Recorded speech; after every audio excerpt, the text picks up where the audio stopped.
From the New Arts and Media Studios in Milwaukee, I'm Charles Purcell. This is The Log. Things are moving. Just a couple of days since you and I spoke last. I'm beginning to feel that we're in a moment, a crucial moment. We're at some sort of a turning point. With the Cory Booker record-breaking 25-hour-plus speech on the floor of the Senate, the election in Wisconsin, I'm just seeing it in my sphere, friends, family, media. The rhetoric is rising. The urgency is rising. It's happening. I feel it in my bones, again, just in the last couple days since we spoke. Some of it's pretty ominous. I'm seeing a lot of warnings. A lot of people are writing about the oncoming violence. The Orange Menace seems to be prepping for violence. There's this 90-day deadline coming up on April 20th where he may or may not invoke the Insurrection Act. There's this one of his latest executive orders pretty much fully taking over the District of Columbia and preparing to squash any protests that might happen there. And on our side, resistance trainings. Have you heard about these? Pramila Jayapal conducting the more high-profile trainings for protesters on how to conduct business and how to stay safe. It's just really hitting the fan. I've definitely... Have you noticed this? Have you noticed an unmistakable uptick in the last couple of days? Well, let's talk about this big election for a second. Of course, you know I'm here in Wisconsin. I couldn't be more proud. We did it. We took care of the MAGA candidate who would have ruined our state Supreme Court. So apparently some people are saying now that the conservative candidate, Brad Schimmel, would have won, but it was Musk who lost it for him because we all got so angry at Musk, and that provided the big turnout. I don't really buy that at all. It doesn't give us enough credit. It doesn't give Wisconsin voters nearly enough credit. The media is telling everybody that she won because we were angry. No. I mean, we're just not dumbasses, that's all. We can see the truth in front of our eyes.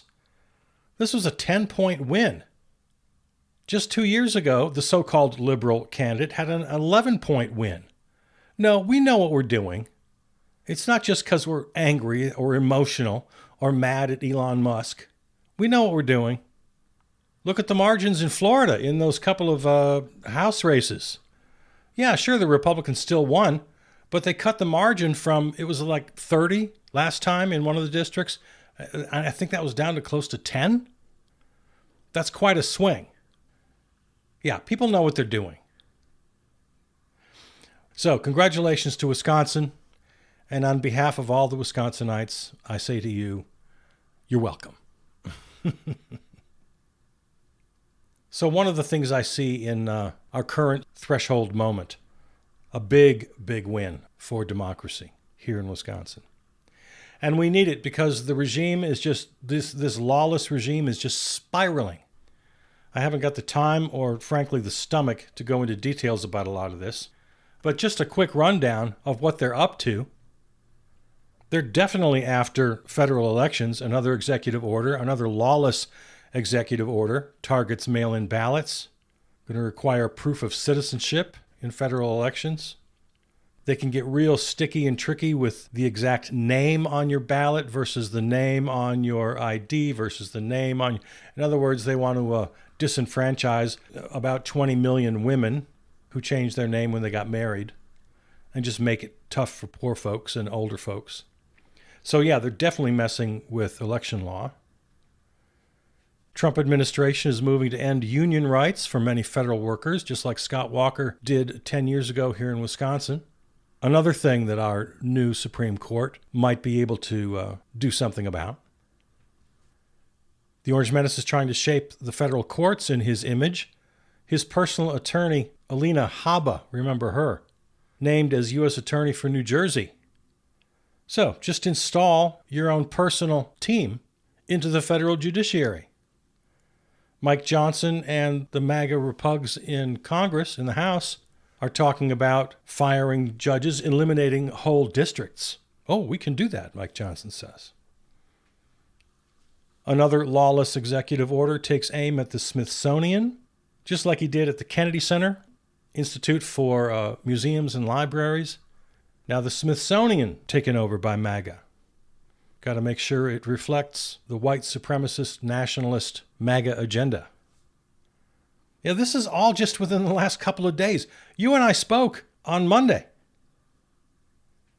Dodgy is still at it. The U.S. Institute of Peace headquarters, this happened a week or so ago. Nearly the entire staff let go, virtually shuttering the agency. And now Dodgy itself is trying to take over their building. All of it illegal. The Orange Menace continues to knock his golf ball into the rough every weekend, costing taxpayers $3 million plus every weekend, while Dodgy claims to be saving us all this money. Massive layoffs at Health and Human Services, 20,000 staffers. 20,000. I saw a report on the news, some video of HHS workers that are lined up in D.C. just a day or two ago, lined up to go into the building to see if they still had a job. I don't really understand how that works. They didn't get an email. They had to go in to find out if they were fired. I don't know. But the point is, this video was kind of striking because from the camera shots I saw, and they lingered for quite a while, showed hundreds of people standing outside in line waiting to get into the building. I counted exactly one white man. One. All the rest were women, white women, and black men and women. So these are the people getting fired. Imagine the workforce in Washington, D.C. Who are you going to get? You're going to get a lot of people of color. You're going to get a lot of women. These are not, the people, these are workers. They're not getting rich off of this work. Mid-level staffers in federal government don't make a ton of money. And as you'll remember, when all the layoffs were happening at the VA, we heard that 30% of workers at the VA are veterans themselves, and that the rate of veterans working in the federal government overall is at least twice what it is in the private sector.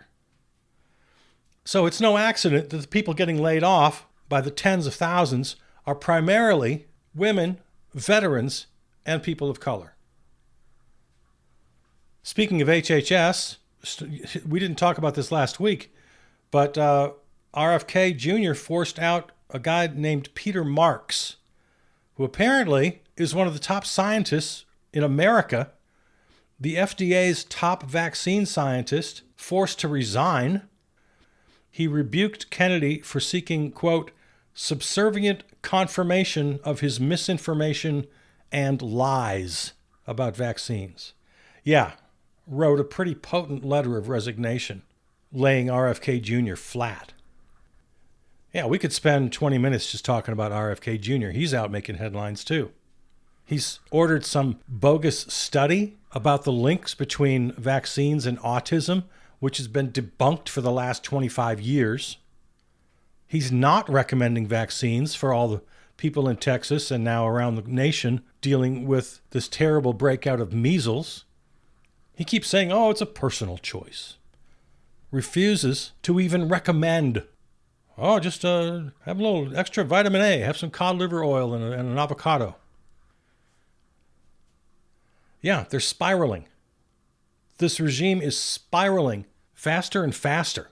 Like when you drain a sink, that last little bit down the drain just goes 100 miles an hour. That's what it feels like right now.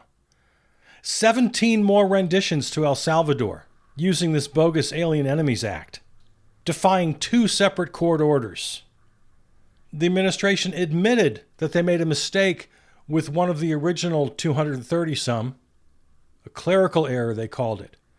We got an innocent guy, immigrant protected status, worked 9 to 5, married to an American citizen, has a 5-year-old son with autism, American citizen. And now he's in a gulag in El Salvador, and the Orange Menace just says, oh well, our mistake. Well, you're going to get him back? No, he's in the jurisdiction of El Salvador now. There's nothing we can do. Sorry. This is horrific stuff. And people are just being snatched up. The student from Tufts just several days ago. The one we saw on video. Others. Different stories popping up every day. No due process, no evidence, no charges. All entirely illegal, unconstitutional, un-American. They're using facial recognition now to target foreign-born college students who may have attended a protest. They're hauling them in on bogus charges, revoking their immigration status, their student visas. All of it without evidence, all of it without due process, all of it without a judge. There are a whole series of American gulags known as detention alley, ICE centers, mainly in the U.S. South, where they're sending these people just to rot in jail without charges, without evidence.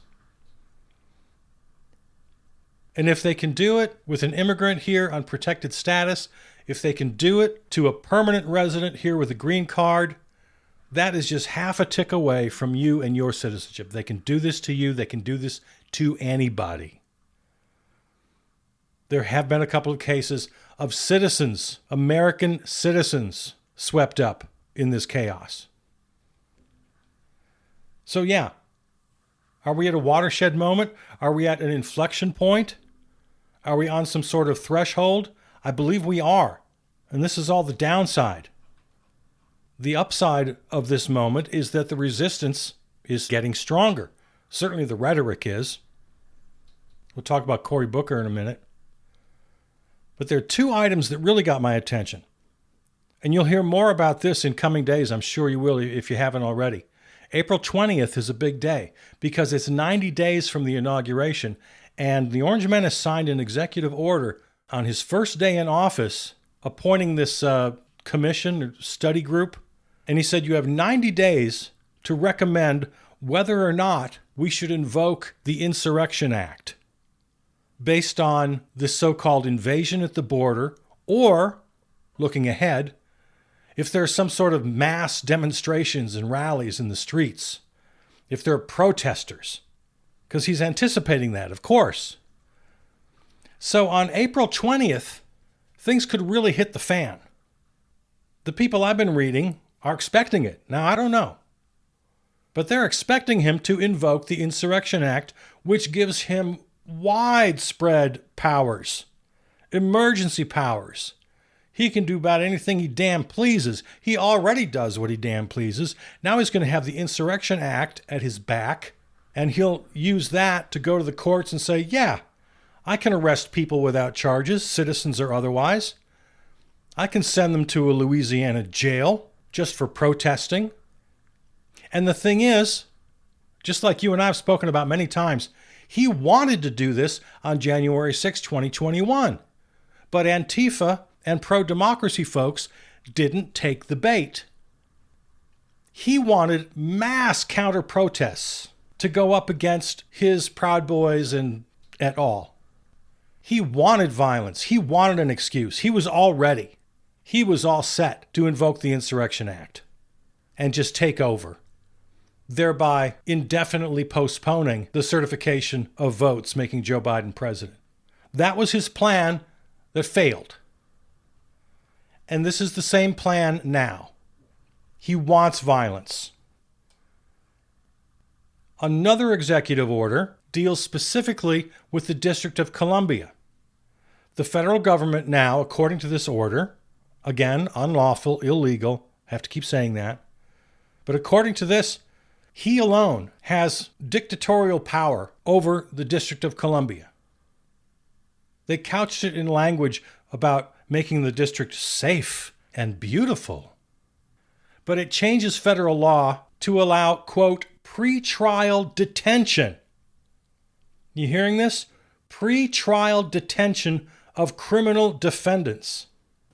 And the government is the one who determines the status of these so-called criminal defendants.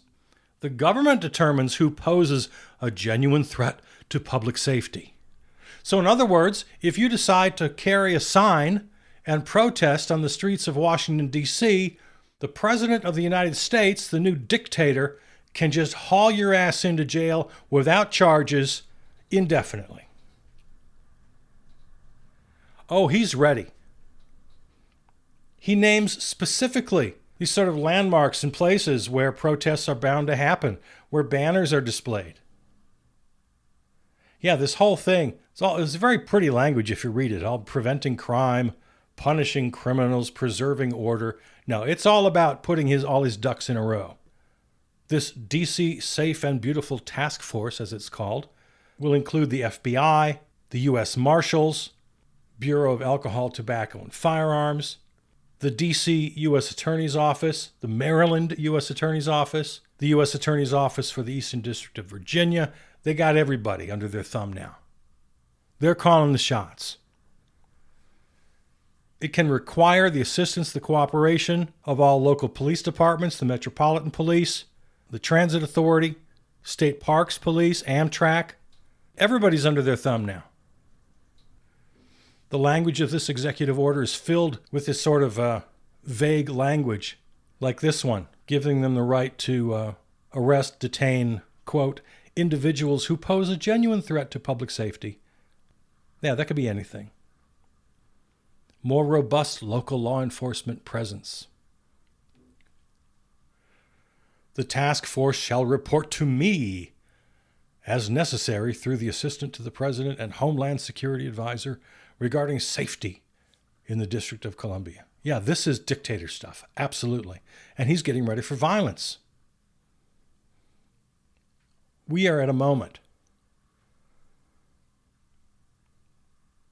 So in this threshold moment, some are meeting the moment. Cory Booker. You know how critical I am of the Democrats, of Cory Booker himself at times. The man stood on the floor of the Senate for 25 plus hours, and not like other previous filibusters, he didn't just read the DC phone book like Strom Thurmond did when he was filibustering to oppose the Civil Rights Act. He didn't read Green Eggs and Ham like Ted Cruz did when he was opposing the Affordable Care Act in his filibuster. No. The man spoke. I tuned in. Every hour or so, I'd just sort of flip over to the feed, just see what he was up to. And every time, the man was on the issues. He was substantive, passionate, articulate, disruptive. Yeah, he stopped Senate business for the full time. Senate could do no business while he held the floor. Yeah, disruption. We've been talking about this, you and I, for a while. And it was organized. There were at least, I think I heard 24 other senators who stood up to ask him questions, because that's the only thing that can happen in this so-called talking filibuster. You're not allowed to sit down. You're not allowed to leave. You cannot yield the floor. You got to keep it. The only thing you can yield for is a question in order to hold the floor. So the Democrats got organized, and a couple dozen of them prepared these very long questions to give him a chance to get a little breather. So I got nothing but good things to say. You know me, you know how critical I am of the Democrats. Not a word of criticism over this. Good job. Do it again. You got 40, how many senators you got? 48? Who's next? This is fantastic. The Democrats in Washington are demanding an investigation into Elon Musk over possible criminal corruption. There you go. That's what you have to do. Governor Tony Evers, right here, my governor in Wisconsin, suing the Trump administration because they're trying to take back $225 million already approved by Congress for the state of Wisconsin's critical health services. The Orange Menace is demanding $225 million back. Nope, Governor Evers says not going to happen. We're suing. This is what you have to do, Democrats. Okay. This is a moment. We're in a moment. As of today, it might be more tomorrow, 46 cases in which federal judges have blocked policies of the Orange Menace. Most everything he's doing, especially when it comes to taking over independent agencies, firing federal workers, impounding or canceling funds, it's all illegal. 39 different judges appointed by 5 different presidents of both parties 11 different district courts, 7 different circuit courts, all ruling against him. He hasn't got one ruling in his favor yet. And then these toadies, Mike Johnson and the rest of them in Congress, claiming that all these judges are suddenly corrupt, these judges that you approved, that you voted to confirm, many of them appointed by the 2 Bushes and the Orange Menace himself.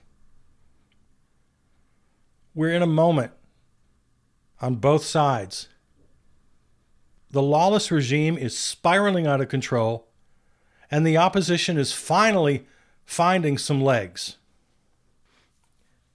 And with this turning point moment we seem to be in, we have to adjust our thinking. We have to up our game. I mean, we have to be prepared here. I've seen some other reporting about nonviolent resistance training. Pramila Jayapal. There's several resources, many, if you just search it, nonviolent resistance. But Representative Pramila Jayapal has organized these training seminars. So we're ready. Because, we have to be prepared. The Orange Menace has already shown that he'll push every envelope. He's openly challenging the courts, openly defying the rule of law. I mean, he's well on his way already to this attempted dictatorship. And it's only becoming more extreme day by day, hour by hour. So, what do? What's our response? We have to fill the streets. What else can we do? But as we discussed, his little inner circle of fascist schemers are counting on us to fill the streets. I mean, he's too stupid to figure out all this on his own. But he's got people like Steve Miller and Steve Bannon and others. Russ Vought. Yeah, this Insurrection Act on April 20th, be ready. It's coming. He's got his militias ready.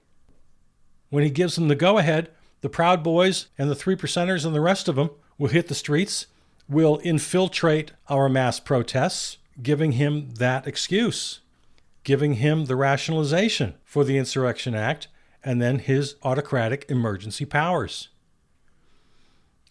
God help us if the military and the cops have his back, then we're in deep trouble.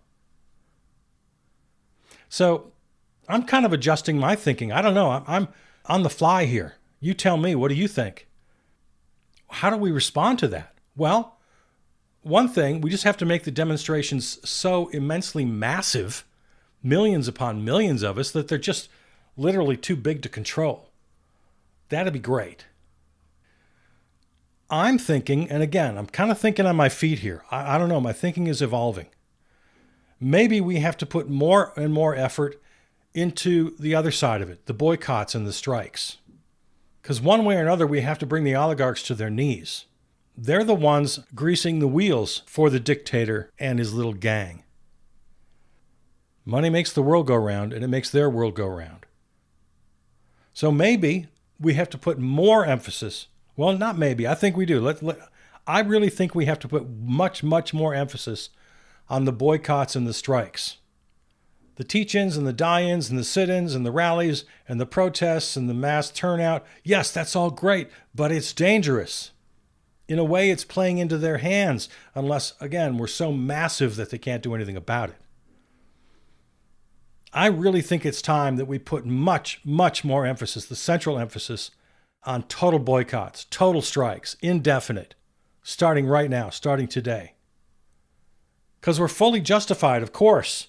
Fill the streets by the millions, of course. We couldn't be more justified in doing that. But I don't know. Is it too dangerous? We don't have to shout, carry signs. We're already withholding our labor. We're withholding our consumer dollars. We're starving the beast. And we're all getting together in this massive movement of mutual aid. Let's just all get together. A massive, unbroken chain of mutual aid. Support each other in every possible way. Material support, spiritual support. Teach each other, learn from each other, feed each other, heal each other. Let's all together grow and build and create. And all the while refusing to participate in our own destruction by feeding that beast. Feeding that beast with our labor, feeding that beast with our consumer dollars. Bring that beast to its knees. Ignore it into submission. By shunning their power, by disassociating ourselves from their unjust, grinding gears of oppression, we shun them into submission. It's 100% nonviolent. It gives no one any excuse to fight back because we're not fighting. Now, I'm thinking out loud. This sounds fanciful, but as I hear myself say it out loud, I think I may have something here. I hear you. You got all sorts of practical concerns. I understand. But that's where mutual aid comes in. Mutual aid across the board. Everybody giving with no thought of return. Everyone receiving gratefully. There's 1,000,000 times more of us than there are of them. We'll find a way. Strikes and boycotts. Because with the willingness of the regime to employ violence, they're not only ready, they seem to be gleeful about it. Mass rallies and demonstrations will absolutely be attacked. There can be no doubt about that. They'll be infiltrated from within by agents who will create violence that can be blamed on us. We'll be openly attacked by militias. He'll have the cops. He might have the military. We'll still hope that the military does the right thing. Obviously, Pete Hegseth won't do the right thing, but the Joint Chiefs might. The commanders on the ground might. Yeah. My thinking is evolving on all this as we speak. I'm thinking on my feet. And you know, we all need to be flexible. We need to be ready to adapt, to adjust strategy and tactics as necessary. And right now, I'm really thinking that strikes and boycotts are going to need to take a central role. Central. All right, speaking of which, call to action here. Boycott Walmart April 7th through the 14th. Make that permanent, please. All things Meta, Facebook, Instagram, WhatsApp, Messenger, Threads. That's coming up on May 5th. Again, if you can, permanent. Tesla takedowns continue. The big day, April 5th. Everybody's in on that one. Women for Democracy, the Hands Off movement, the 5051 movement, marchforpalestine.org. Everybody's in on the April 5th. And as always, please do look for organizations that you can join, support, find camaraderie, get organized. One resource I've discovered recently is wethepeopledissent.org. Of course, there's moveon.org, Working Families Party, 5051. Yeah, Hands Off. Hands Off has a pretty good clearinghouse with lots and lots of information about organizations and events. All right, there it is. This episode of The Log can, of course, be heard on your favorite platform. This and all other episodes can be heard at my website, charlesburcell.com. Thanks to River West Radio, our flagship terrestrial station, riverwestradio.com. Follow me on Facebook. Write to me, charlesburcell@gmail.com. Thanks to Peter Donalds, who wrote and performed the theme song. All right, we'll see you out there.